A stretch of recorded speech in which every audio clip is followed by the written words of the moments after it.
네, 우리 하나님 말씀 같이 보겠습니다. 마태복음 1장 18절에서 25절까지 말씀입니다.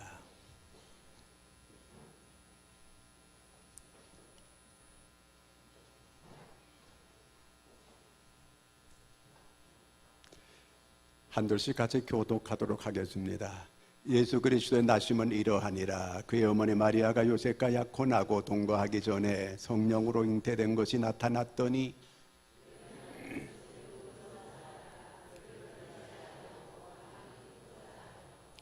이 일을 생각할 때에 주의 사자가 현몽하여 이르되 다윗의 자손 요셉아 내 아내 마리아 데려오기를 무서워하지 말라. 그에게 잉태된 자는 성령으로 된 것이라.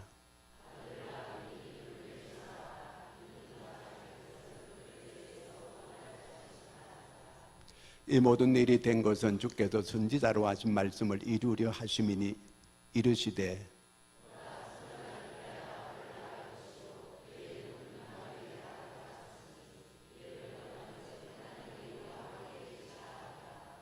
요셉이 잠에서 깨어 일어나 주의 사자의 분부대로 행하여 그의 아내를 데려왔으나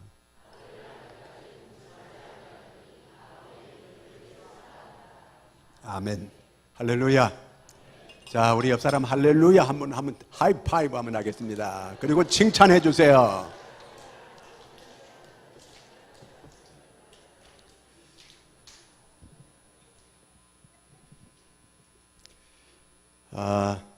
일본에서는요 1년에 자살해서 죽는 사람이 약 한 2만 5천 명 된다고 합니다. 근데 20년 만에 자살 숫자가 점점 이제 줄어들고 있다고 하는 이런 보도를 봤습니다. 반대로 우리나라는 자살 숫자가 점점 더 많아지고 있다고 이렇게 조사가 됐습니다.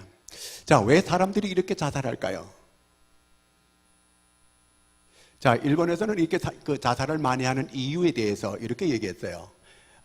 일본 사람들은 유일신을 믿지 않아서 그렇다.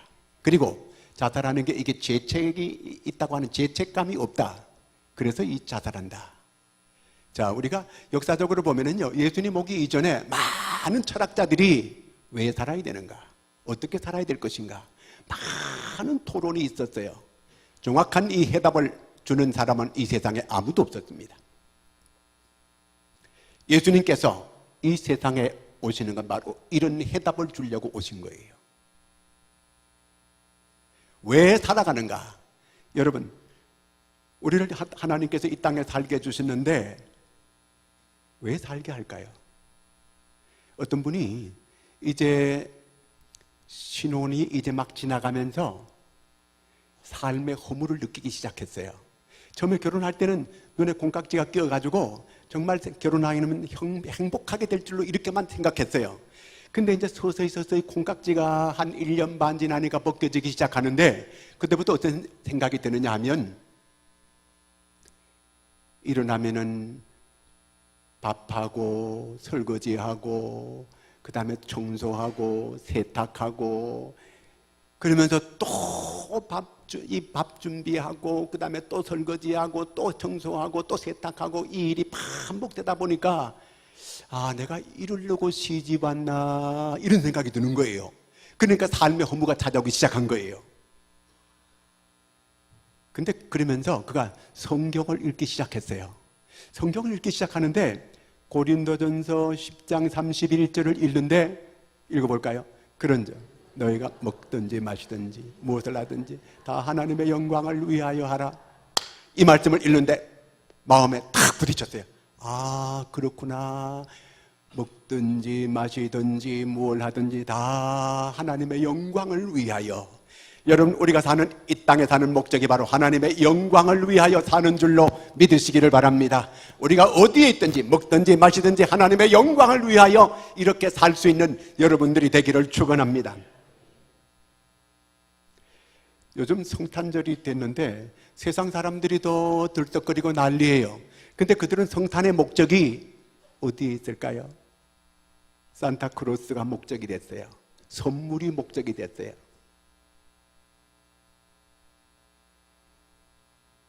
자, 성탄의 진정한 목적은 그게 아니잖아, 그렇죠?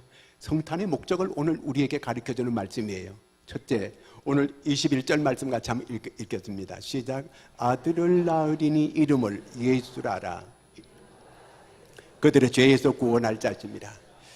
자, 하나님께서 사람의 몸을 입고 이 땅에 오시는 게 이게 바로 성탄인데, 예수님께서 이 땅에 오시는 그 목적이 첫째가 우리를 죄에서 구원하려고 이 세상에 오신다는 거예요. 하나님께서 인간을 볼 때 인간의 불행이 뭐로부터 시작이 됐어요? 죄로부터 시작이 됐거든요. 죄 때문에 세상에 이 모든 문제가 죄 때문에 문제가 되는 거예요. 죄가 뭐예요? 하나님의 말씀을 불순종하는 게 바로 이게 죄거든요. 근데 바로 그 죄를 첫째 아담이 짓게 됐어요. 근데 이 세상에 둘째 아담 되는 예수 그리스도가 이 세상에 오시는 것은 첫째 아담이 죄로 말미암아 불행을 이 세상에 가져오게 했어요. 그래서 모두가 다 이 세상에 살아가는 게 염려와 근심과 슬픔과 고통과 이런 염려 속에 사는 거예요. 이게 왜, 무엇 때문에 이렇게 오늘 우리가 이렇게 살아가야 되는가? 죄 때문에 이렇게 됐다는 거예요. 하나님의 형상을 잃어버리게 됐어요. 그래서 둘째 아담인 예수 그리스도가 이 세상에 오시는 것은 인간을 불행한 이 죄 문제를 해결해 주려고 이 세상에 오신 거예요. 그래서 그분이 우리 죄를 대속하기 위하여 대속주가 되셔서 십자가에서 피 흘려 죽게 된 거예요. 그래서 누구든지 이 예수 그리스도가 나의 죄를 대속하기 위하여 십자가에서 피 흘려 죽으셨다는 이 사실을 믿음으로 받아들이는 사람은 다 죄가 해결된 줄로 믿으시기 바랍니다. 자, 저를 잘 보셔야 돼요. 딴 데 자꾸 이렇게 하지 마시고 이 주보 보지 말고 그 다음에 핸드폰도 접어 넣으시고 저만 볼 수 있기를 바랍니다. 제가 자꾸 이렇게 눈이 자꾸 그런 데 자꾸 가면은 막 헷갈리게 돼요.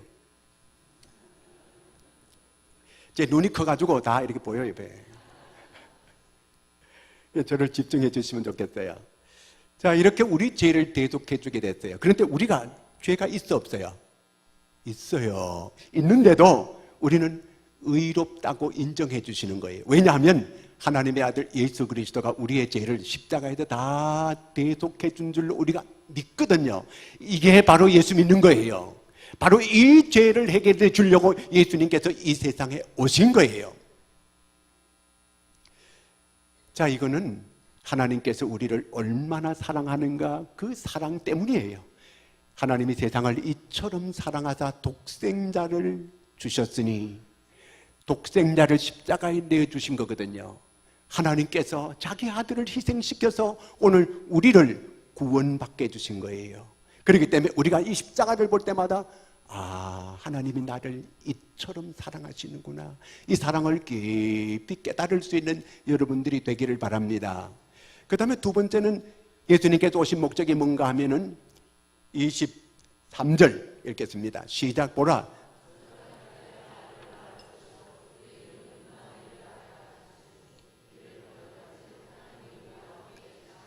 네. 하나님 우리와 함께 하시기 위하여 이 세상에 오셨다는 거예요. 아니, 예수님께서 이 세상에 육신의 몸을 입고 이 세상에 오셨다가 우리의 죄를 대속하셔서 십자가에 죽으시고 부활하시고 하늘로 승천하셨는데 어떻게 우리와 함께 하실 수 있는가? 아니, 떠나셨는데. 그런데 보혜사 성령을 우리에게 보내주신 거예요. 예수님이 육신의 몸을 입은 예수님은 떠나가시고 승천하시고 대신 예수님의 영을 우리가 성령이라고 불러요. 그 성령을 우리에게 보내주신 거예요. 그래서 예수 믿는 사람들은 다 성령을 받은 사람들인 줄로 믿으시기 바랍니다. 성령을 받았으면 하나님의 말씀이 믿어지는 역사가 일어나는 거예요. 믿어져요. 처녀가 애를 가졌대요. 믿어져요? 믿어지는 사람은 성령 받은 사람이에요. 안 믿어지는 사람은 성령을 못 받은 사람. 성령은 우리가 이성적으로 납득이 안 되고 이해가 안 되는 걸, 이 하나님의 말씀을 그대로 믿어지게 하는 사람들을, 이거 성령 받은 사람들인 줄로 믿으시기 바랍니다. 자, 우리가 이 성경 사복음서를 복음서라 그래요. 복된 얘기가 복음서예요. 우리는 그런데 이 성경적인 가치관으로 복을 얘기하지 않고 돈 많은 사람이 아이고 복 받았네 그렇게 얘기해. 그렇죠? 그 다음에 또 이 계급이 많이 올라간 사람 아이고 복 받았네 이렇게 복의 가치관이 세상 사람들하고 거의 같아요. 근데 성경은 그런 복을 말하는 게 아니고 임마누엘 하나님이 우리와 함께 계시는 것 이게 진짜 복이라고 하는 걸 성경이 말하고 있어요. 여러분 이런 복을 받은 줄로 믿으시기 바랍니다. 하나님께서 하늘에서 팔짱 떡 끼고 계시면서 야 너희들 구원시켜줬으니까 천당 와서 보자 이렇게 하시는 하나님이 아니고 하나님의 영이 이 세상에 오셔서 우리와 함께 하시면서 우리를 치료해 주시고 우리를 위로해 주시고 우리를 고아처럼 버려두지 아니하시고 우리 주님께서 우리를 늘 생명의 길로 의의 길로 복된 길로 인도하여 주시는 것을 믿으시기를 바랍니다. 이게 성령 받은 사람들에게 성령이 그를 이렇게 함께 해주시면서 이렇게 도와주시는 거예요. 성령 받은 사람 그렇다 그 말이에요. 어떤 청년이 군대 가서 사고로 두 눈을 잃었어요. 그래가지고 눈이 앞이 멀쩡하게 잘 보이다가 두 눈을 잃고 나니까 크게 절망이 돼가지고 자살하려고 몇 번 시도를 했어요. 그런데 어느 날 의사가 이런 얘기를 해주었어요. 당신에게 누가 눈을 기증해 준다. 얼마나 감사해. 그렇지요? 앞을 볼 수 있다는 거예요. 그래서 수술과 수술을 거듭한 끝에 한쪽 눈을 이제 기증받아가지고 앞을 보게 됐어요. 처음에는 희미하게 보이는데 점점 환하게 밝게 보이는 거예요. 근데 자기 엄마가 앞에 딱 보이는데 자기 엄마 눈이 한 짝이 없어요. 엄마가 눈을 기증해 준 거예요. 자기 엄마를 생각할 때 이 아들이 너무 감격하고 세상에 눈을 빼주는 엄마가 어디 있겠어요. 너무너무 감격하고 가슴이 미어지는 거예요. 내가 엄마를 위해 살아야 되겠다. 내가 엄마를 위해서 이런 그 마음을 굳게 가지게 된 거예요. 여러분 하나님께서 독생자 하나밖에 없는 독생자를 이 세상에 보내서 이 십자가에서 하늘 보좌를 버리게 하고 이 세상에 오셔서 우리의 죄, 나의 죄를 대속하기 위하여 십자가에서 피 흘려 죽게 만들어 주신 거예요. 이렇게까지 우리를 사랑해 주시고 우리를 고아처럼 버려두지 아니하고 우리 주님께서 영으로 우리와 함께 하시면서 늘 우리를 푸른 초장 실만한 물가로 인도하고 계시는 것을 믿으시기를 바랍니다. 그래서 우리는 십자가를 볼 때마다 하나님께서 나를 이처럼 사랑하시는구나. 그 사랑에 감격하고 그 사랑에 날마다 기뻐하면서 살 수 있는 이 믿음의 사람들이 되기를 바랍니다. 예수님께서 이 세상에 오신 목적이 바로 이 우리를 죄에서 구원하고 그 다음에 임마누엘 하나님이 우리와 함께 하시기 위해서 이 땅에 오셨잖아요. 그런데 이렇게 성탄이 되기까지 헌신하신 분이 있는데 하나님의 이 놀라운 이 구원 사역을 위해서 쓰임 받은 사람들, 구약 성경에 예수 그리스도가 이 세상에 온다고 약속한 예언이 456번 나와요. 그러니까 예수님께서 어느 날 갑자기 이 세상에 그냥 오신 게 아니고 이미 구약에서 456번의 예고 하시다가 이 세상에 2000년 전에 오시게 된 거예요. 그렇게 오셔서 이제 이 세상에 오셔서 구원 사역을 이루는데 예언자들이 그렇게 많은 사람들이 이렇게 주님 오시는 걸 위해서 쓰임 받았고 동방 박사들도 여기에 또 동참하게 되었고 그 다음에 목자들에게도 이렇게 주님 오시는 걸 동참하게 되었고 쓰임받은 사람들이 됐어요. 근데 결정적인 거는 마리아와 요셉이에요. 마리아와 요셉. 이렇게 하나님께서 하나님의 역사를 이루기 위하여 마리아와 요셉이라고 하는 이 사람들을 통해서 예수 그리스도가 이 세상에 오시게 된 거예요. 저 나사렛 시골 동네에 마리아라고 하는 이런 예쁜 처녀가 있었어요. 어느 날 천사가 와가지고 네가 아들을 낳을 것이요, 아들을 낳게 될 것이라는 거예요. 마리아가 벌쩍 뛰고 깜짝 놀랐어요. 아니 내가 남자를 알지 못하는데 어떻게 내가 아기를 가질 수 있겠느냐고 이렇게 반문했어요. 성령으로, 이 모든 것은 성령으로 되는 것이니라. 성령으로 된다는 거예요. 만약에 이때 마리아가 마리아 정말 마리아 안 됩니다, 마리아입니다, 안 됩니다 막 이렇게 했더라면은 어떻게 그 마리아를 통해서 예수 그리스도가 올 수 있겠어요? 이걸 한번 순종하게 된다면 앞으로 뒷일을 어떻게 감당해 나가겠어요? 그런데 마리아가 이 일을 순종해요. 누가복음 1장 38절 한번 읽겠습니다. 주의 여종이 오니 말씀대로 내게 이루어지이다며, 내가 이것이 하나님의 뜻이라면, 하나님의 이 말씀이라면 순종하겠습니다. 그 얘기예요. 이제 뒷일이 앞으로 큰 일이 있을 텐데, 어느 날 처녀가 갑자기 배가 불러가지고 남산만해가지고 이렇게 다니고, 동그만한 동네에 뭐라고 얘기하겠어요? 사람들이요. 다 이런 말하기 좋은 사람들이 별말을 다 할 거 아니겠어요? 아이고 저거 속도 위반했구만. 마리아 상태가 어떤 상태냐면요, 유대인들은 결혼하는 게 3가지 단계를 거쳐요. 첫째는 약혼해요.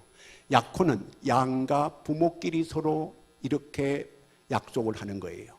약혼이라고 해요. 그럼 본인 의지도 상관없이 양가 부모가 이렇게 서로 맺어주는 거예요. 그런데 이제 정혼이라고 하는 거는 두 사람이 직접 만나는 거예요. 누구 앞에서 만나면? 랍비 앞에서 만나는 거예요.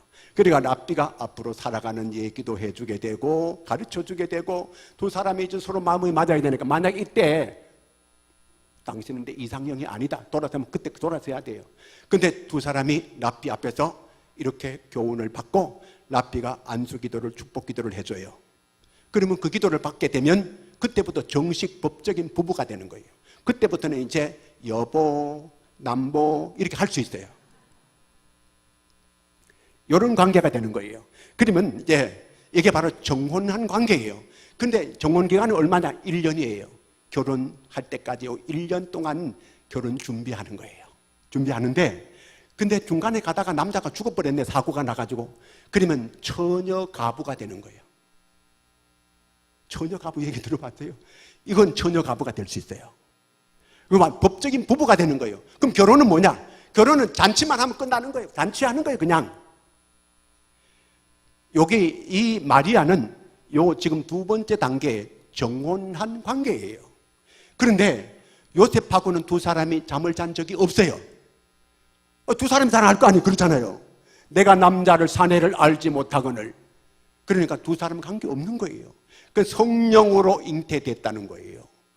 그런데 이걸 천사가 계속 얘기해 주게 되니까 마리아가 그걸 받아들이는 거예요. 누가복음 1장 38절 읽었잖아요.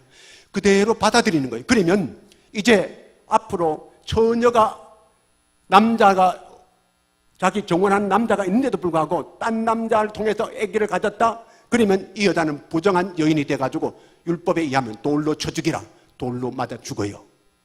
이제 이 마리아는 자기가 순종했어요. 순종한 이후는 하나님 손에 맡깁니다. 이제는 죽든지 살든지 순교를 하면 순교를 하리이다. 그러면서 하나님의 뜻에 순종하고 나가는 거예요. 우리가 쉽게 이건 순종이, 여러분 순종이 뭐예요?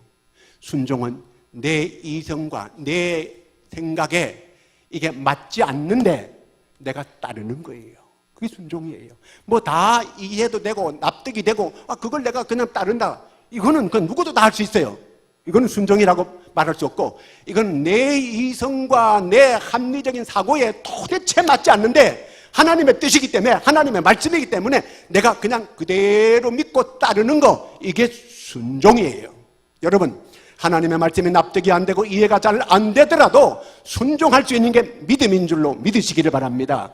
믿는다, 이 말은 순종한다는 뜻이에요.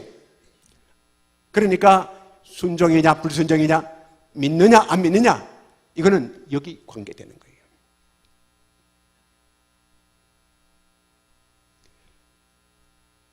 이제 이 마리아는 모든 걸 순종하기로 하고 그 뒷일은 주님 뜻에 맡깁니다. 전적으로 주님께 위탁합니다. 살든지 죽든지 주의 뜻대로 하소서. 이렇게 나가는 거예요. 여러분, 하나님은 바로 이런 사람을 통해서 하나님의 역사를 나타내시는 줄로 믿으시기 바랍니다. 왜 내 삶 속에 이렇게 하나님의 역사가 없는가? 하나님의 뜻에 내가 전적으로 굴복이 잘 안 되기 때문에 역사가 없는 거예요. 믿음이라고 하는 것은, 우리가 예배라고 하는 것은 바로 우리 자신을 하나님께 항복하는 거예요. 너희 몸을 하나님이 기뻐하는 산제사로 드리라. 그 말은 하나님께 완전히 나를 복종시키는 걸 말하는 거예요. 나를 드리는 거예요. 있는 그 모습 그대로 주의 뜻대로 받으소서. 그리고 내가 하나님 앞에 항복하듯이, 고넬료 백부장이 베드로가 딱 왔을 때에 베드로를 보고 납작 배를 깔고 엎드려가지고 손을 쫙 뻗어가지고 황제에게 예의를 표하듯이 저를 그렇게 했어요. 근데 그러면 베드로를 신적 존재로 그렇게 여겼는가? 아니요. 하나님을 바라봤어요. 하나님을 보고 그렇게 고넬료는 엎드린 거예요. 이렇게 하게 될 때에 거기에 베드로가 설교할 때 성령의 오순절 마가다른 방에 임했던 것처럼 충만하게 임하는 역사가 일어난 줄로 믿습니다. 예배는 하나님께 복종하는 거예요. 전적으로 나를 드리는 거예요. 하나님 앞에 내가 항복합니다. 그러면서 나를 드리는 게, 그게 바로 예배예요. 이 시간 내가 만약에 갯돈 낼 생각을 계속하고 있고, 그 다음에 또 예배 마치고 나서 누구를 만날 생각을 계속하고 있고, 그러면 갯돈 예배를 드리는 사람도 있고, 그 다음 바깥에 나가서 지금 어디 가가지고 만날 생각, 이 생각하면 그 예배를 드리고 있고, 또 다른 모든 생각을 아들 어떻게 이번에 뭐가 잘 떼야 되는데 그걸 예배하고 있는 거예요. 예배는 전적으로 나를 하나님께 드리고 항복하고, 나를 갖다가 완전히 나는 패배자로 여기고 하나님만 바라보는 게, 이게 예배인 줄로 믿으시기 바랍니다.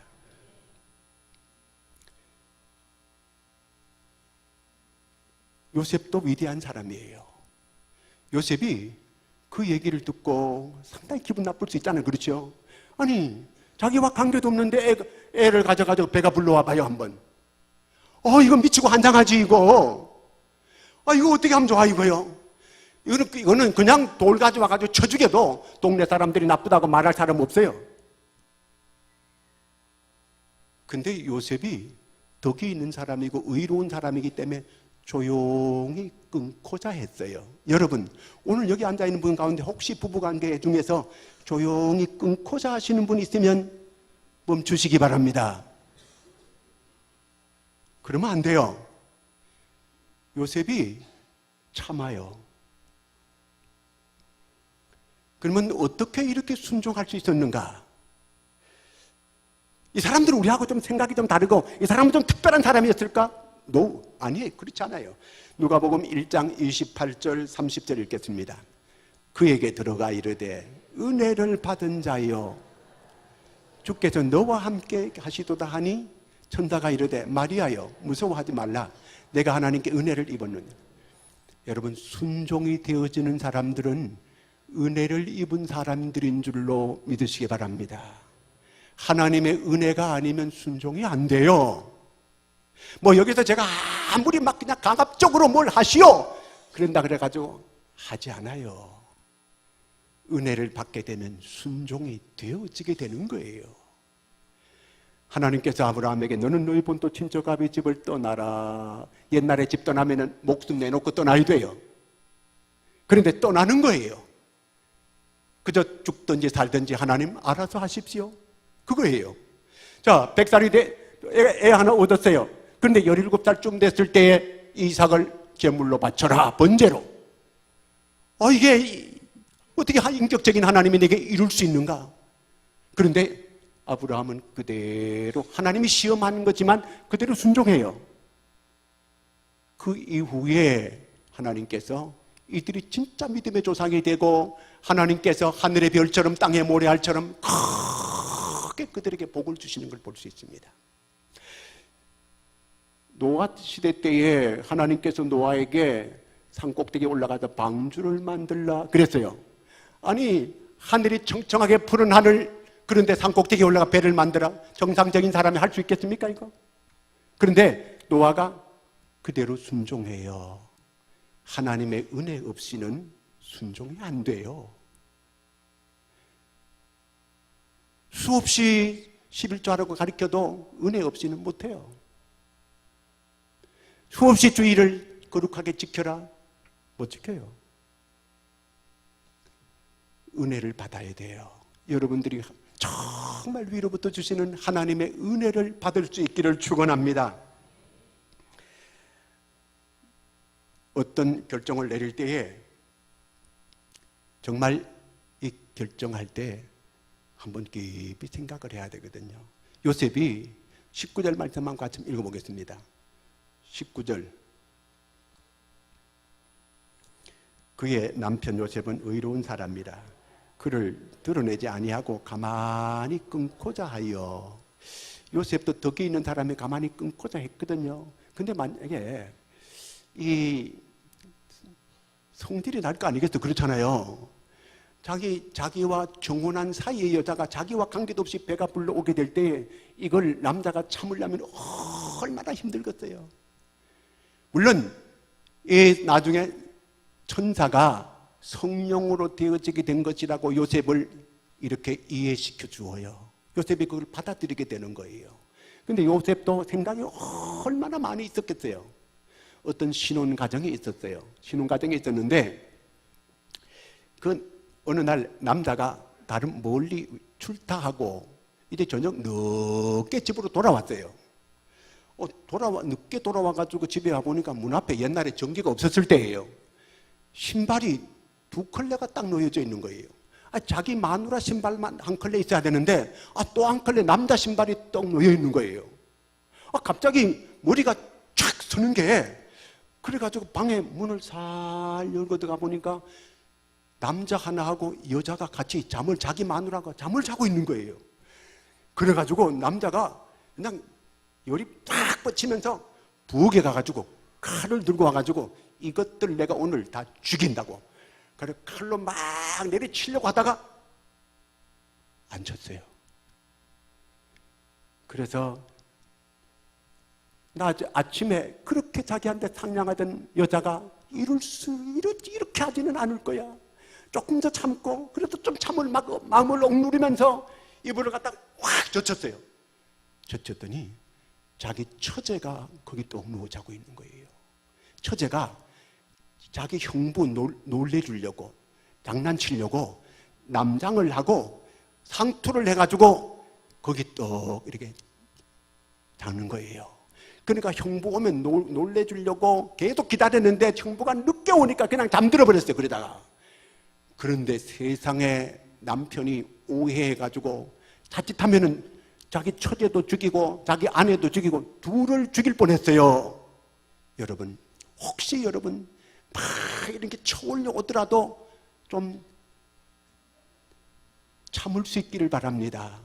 논어에는 9번까지 참으라고 이렇게 나오는데 좀 이렇게 사람들이 요즘 크게 후회하고 크게 나중에 문제를 일으키는 게 욱 하는 걸 못 참아가지고 행동으로 감정을 그대로 막 폭발해가지고 행동으로 옮기다가 크게 후회하는 사람들 얼마나 많은지 몰라 이게요. 먼저 다른 입장을 한번 생각해보고 참을 수 있는 여러분들이 되기를 바랍니다. 조금이라도 좀 이렇게 좀 참을 수 있어야 돼요. 하나님은 이런 사람을 쓰시는 거예요. 20절 같이 한번 읽어볼까요? 이 일을 생각할 때 주의 사자가 내 안에 내려오기를 무서워하지 말라. 이걸 요셉이 그대로 그걸 받아들이고 참고 그렇게 그걸 이해하게 되는 거예요. 그래서 하나님의 역사가 이 과정을 통해서 이루어지게 되는 거예요. 하나님은 이렇게 순종하는 사람을 통해서 하나님의 역사를 나타내고 이렇게 순종하는 사람을 하나님이 그렇게 기뻐하는 거예요. 그래서 순종하는 사람들 기꺼이 온전히 순종하는 사람을 통해서 하나님은 하나님의 역사를 나타내는 줄로 믿으시기 바랍니다. 그런 사람들에게 하나님이 약속한 것이 있는데 그게 뭐냐면은 신명기 28장 1절 같이 읽습니다. 시작. 내가 내 하나님 여호와의 말씀을 삼가 듣고 내가 오늘 너에게 명령하는 그의 모든 명령을 지켜 행하면 세계 모든 민족 위에 뛰어나게, 세계 모든 민족 위에 뛰어나게 해주시겠다는 거예요. 영국의 최초의 목사 가운데 윌리엄 글래드스톤이라고 하는 목사님이 있어요. 근데 이 목사님이 이런 말을 했어요. 나는 전 세계의 가장 탑 클래스의 사람들 가운데 95명을 내가 알고 있다. 그런데 87명이 성경 말씀을 순종하는 사람들이다. 그렇게 말했어요. 하나님께서 크게 들어쓰는 사람들은 하나님의 말씀 성경에 순종하는 사람들이더라는 거예요. 교회는 똑똑한 사람들이 많으면 잘 뜰 것 같은데 교회가 안 돼요. 시끄러워져요. 교회는 순종하는 사람들을 통해서 하나님의 역사를 이루시는 줄로 믿으시기 바랍니다. 내 뜻과 내 생각에 맞지 않아도 내가 따를 수 있는 이러한 게 바로 순종이에요. 이런 사람들에게 큰 복을 주시는데 오늘 이 마리아가 큰 복을 받는 사람들이 됩니다. 누가복음 1장 48절 있습니다. 그의 여종의 비천함을 돌보셨습니다. 보라, 이제 후로는 만세의 날을 복이 있으리라 일컬으리로다. 세상에 많은 사람들이 마리아 보고 복이 있다. 여러분, 마리아가 하는 고백이에요. 마리아는 정말 복이 있는 사람들이에요. 천주교 가면은 요런 상이 다 있어요. 그 갈 때마다 사람들이 높은 사람 낮은 사람 할 거 없이 찍고 마리아여 마리아여 아드님에게 잘 말씀드려서 내 기도를 들어주소서. 그 사람들이 그렇게 기도해요. 마리아는 복이 있는 사람이에요. 하나님의 역사에 쓰임받는 모든 사람들은 순종하는 사람들이었어요. 그런데 이렇게 순종하고 나면은 크게 핍박도 오고 어려움도 찾아와요. 아기 예수가 탄생했다는 소식을 동방박사들이 알고 헤롯 궁궐에 가가지고 우리는 동방에서 별을 보고 여기에 유대인의 왕이 나신 곳을 찾아왔는데 어디 동네에서 유대인의 왕이 나시뇨? 헤롯에게 물었어요. 헤롯이 성질이 났어요. 왜? 내가 왕인데 또 누가 왕이란 말인가? 그래가지고 서기관들에게 물었어요. 유대인의 왕이 어디에서부터 나는 겁니까? 그들이 미가서 5장 2절을 딱 펴더니만 유대 땅 베들레헴이옵니다. 가르쳐 주었어요. 그래가지고 동방박사들은 얼른 그래가지고 이 유대 땅으로 와가지고 거기서 동방박사들에게 황금과 유황과 모략 선물을 탁 드리고 아기 예수께 경배하고 빨리 떠났어요. 헤롯이 이걸 알고 그쪽 베들레헴 그쪽 지역에 2살 된 사람 아이들은 모조리 다 죽여라. 모두 다 죽이게 됐어요.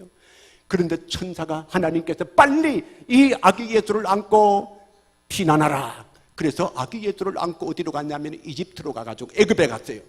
거기에 가면은 지금도 가면은 그 옛날에 아기 예수가 피해했던 2000년 전에 그 교회가 지금 세워져 있어요. 제가 거기 가봤어요. 그게 피난교회예요. 그 교회가 지금도 있어요. 지난번에 보니까 거기서 이 이슬람들이 와가지고 기독교인을 막 죽이고 하는 이런 그 보도하는 모습도 봤습니다. 거기 아기 예수 요셉은 어디 아기 예수가 태어날 때에 빈 방이 없어가지고 말구유에 말여물통에 아기 예수가 거기서 탄생했잖아요. 사람들이 아주 못됐어요. 그 당시 사람들이 세상에 만삭이 돼가지고 이래가지고 여관이 없으면은 여관 주인이라도 지방이라도 좀 빼가지고 이런 사람 좀 모시고 애를 낳게 이렇게 했어야 될 거 아니에요. 그런데 말여물통에서 만왕의 왕 아기 예수가 거기서 태어날 수밖에 없게 이렇게 그렇게 내몰았던 인간들의 모습이에요. 그런데 거기 애굽까지 가난한 이 마리아와 이 요셉 무엇으로 거기가 피난 가서 살 수 있겠어요? 그런데 동방박사들이 황금과 유황과 모략을 가져왔던 걸 가지고 그걸 팔아가지고 거기서 잘 써가지고 있다가 이제 헤롯이 죽고 난 다음에 다시 돌아올 수 있게 된 거예요. 다 하나님의 섭리 가운데 이 모든 일이 이루어진 줄로 믿으시기를 바랍니다. 오늘 우리는 이 마리아처럼 내 생각과 내 이치에 잘 맞지 않더라도 잘 순종하면 하나님께서 크게 기뻐하시고 하나님이 들어쓰는 사람이 되고 복이 있는 사람이 될 줄로 믿으시기 바랍니다. 요셉처럼 이렇게 하나님 앞에 쓰임받을 수 있는, 전적으로 하나님의 뜻에 순종하고 나아갈 수 있는 믿음의 사람들이 될 수 있기를 축원합니다. 기도하겠습니다. 하나님 아버지, 오늘 우리에게 하나님의 말씀을 듣게 해주신 하나님, 우리도 마리아처럼 요셉처럼 잘 순종해서 하나님의 뜻에 쓰임받는 하나님의 사람, 복이 있는 사람 되게 하여 주시옵소서. 예수님의 이름으로 기도드리옵나이다.